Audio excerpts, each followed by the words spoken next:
Hi, my name is Caitlin Johnson. I'm going to be reading my short assignment number 2, Society Destroys Individuality in the Film Revolutionary Road.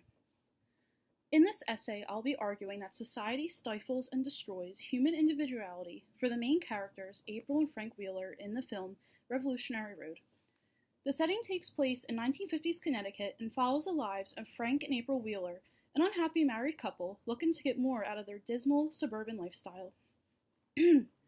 When April and Frank make the impulsive decision to leave the suburbs and move their family to Paris to pursue a happier life, society tightens its grasp to prevent their dream from happening.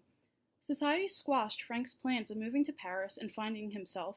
Society also made April keep living a life which she had no desire for.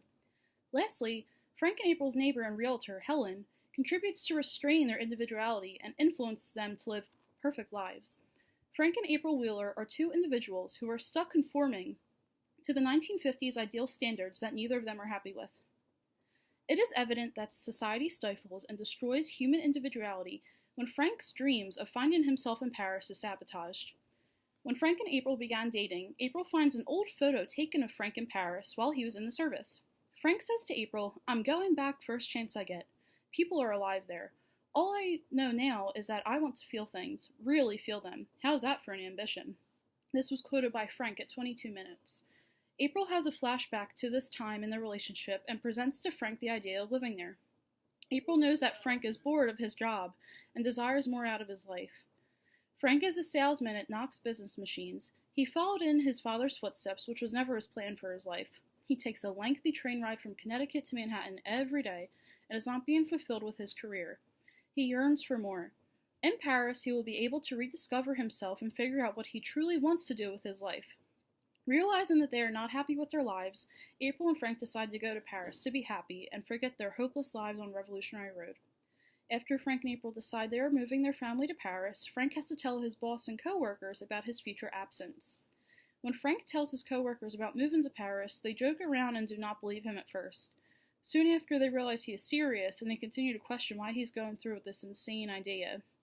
Frank responds, "I just happen to think people are better off doing some kind of work they actually like.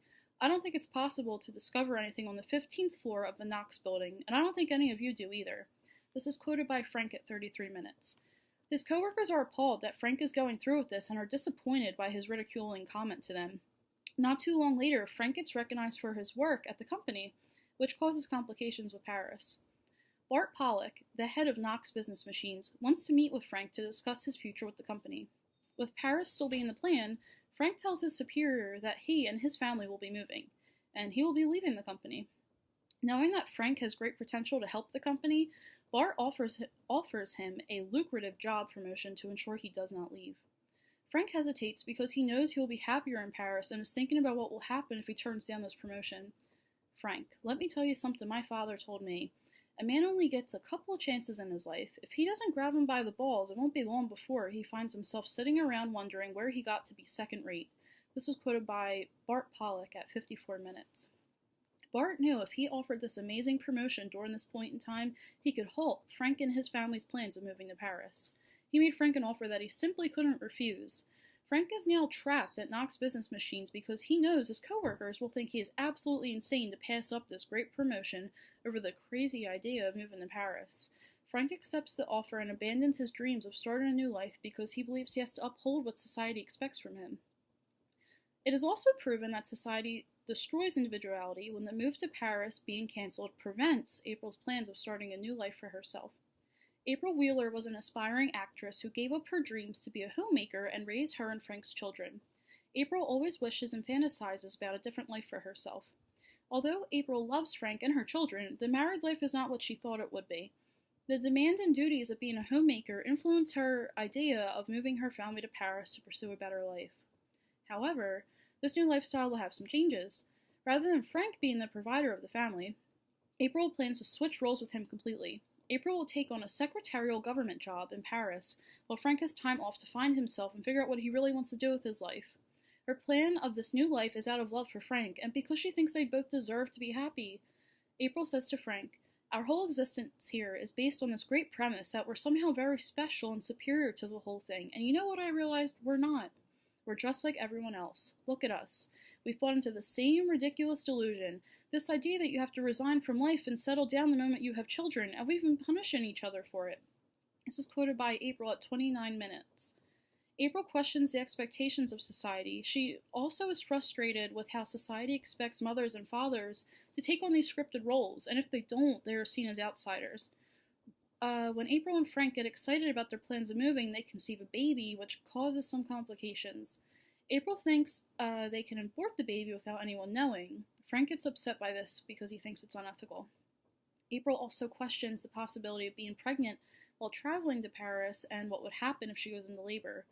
Coincidentally, Frank is offered his large promotion during this time, which ends the Paris trip altogether.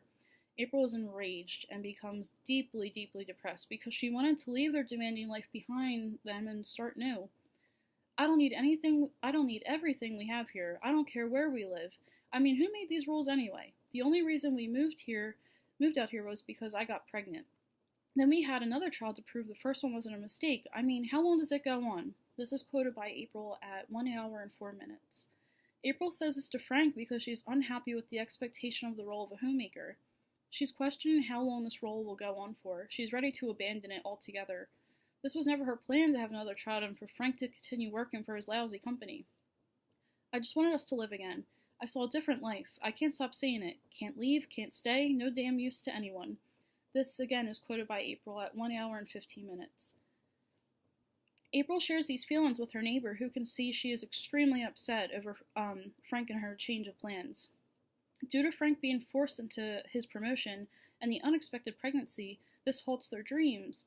Society would rip April apart if anyone found out that she had an abortion, and April would also receive the backlash of Frank not accepting the promotion. It is a losing situation for April and her dreams of changing her lifestyle. Someone who does not side with my argument may argue that Frank and April Wheeler's individuality is not stifled by society and they live a wonderful lifestyle. The Wheelers live in a beautiful home in a great neighborhood. Frank has a great job and income to support his family, and they have wonderful friends to experience life with. There is no reason for the Wheelers to abandon their lives on Revolutionary Road because they have everything they could possibly need. These individuals who would not agree with my argument can be identified as the Wheelers' neighbors Millie and Shep Campbell, who are viewed as one of the most perfect suburban couples. April and Frank visited the Campbells to share their big news of moving to Paris. During this scene, Millie and Shep's expressions showed that they were in disbelief. They didn't seem very supportive of April and Frank because they found it strange for anyone to want to live life any differently than they currently were.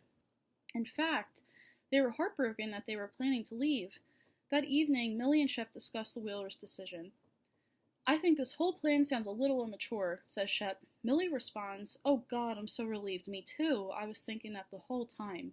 Shep says, What kind of man is going to sit around in his bathrobe picking his nose while his wife works all day? This was at 40 minutes.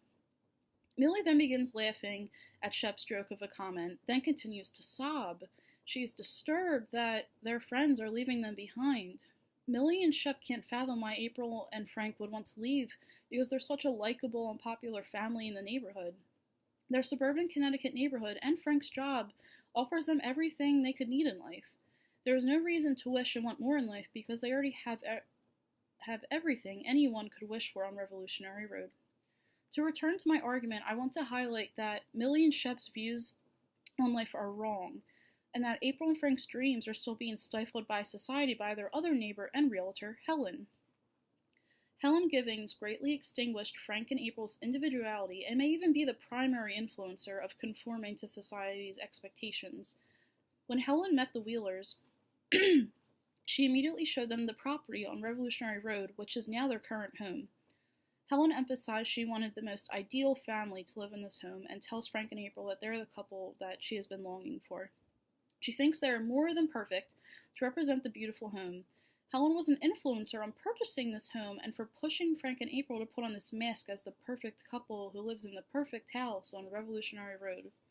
Frank and April were new to this neighborhood, and Helen is forcing them to already conform to the expectations of society rather than showing them a house that isn't as expensive and cookie-cutter. In fact, while driving them to this house, she makes it an intent to point out houses in neighborhoods that are considered dull and not as idolized as the house on Revolutionary Road. Flashing forward towards the end of the film, April dies when a complication occurs when she performs an at-home abortion. Helen has found a new perfect family to take the place of the Wheelers and reside in their home on Revolutionary Road. Helen shares her true thoughts about the Wheelers to her husband. "Oh, I was very fond of the Wheelers, but they always were a bit whimsical for my taste, a bit neurotic. I may not have stressed it, but they were often very trying people to deal with, in many ways." This was quoted by Mrs. Givings at 1 hour and 51 minutes. This specific quote shows that Helen's thoughts about perfect couples can quickly change due to her and society's high expectations. Helen appears to be a perfectionist and doesn't want anyone to ruin her image of being a successful realtor in the neighborhood. Therefore, she's speaking harshly of the Wheelers even though April died. She shows no remorse or sympathy. It is clear that she has a two-faced personality and is quick to judge and lower her expectations based on the severe pressure of society's standards. In this essay, I argued that in Revolutionary Road, society smothered and destroyed human individuality of April and Frank Wheeler. Frank's plans of moving to Paris to discover his purpose in life was muzzled by society and his manipulative superior, Bart Pollock. Society also silenced April's desires to start a new life and happier life and switch roles with Frank. Lastly, Helen Givens was the dominant contributor of forcing Frank and April to live lives that did not represent their wants and needs due to her pressure to conform. Frank and April Wheeler were never able to seek the true happiness that they wanted due to the 1950s stereotypical conformity that took place in their suburban Connecticut neighborhood. That's it for my short assignment. Thank you for listening.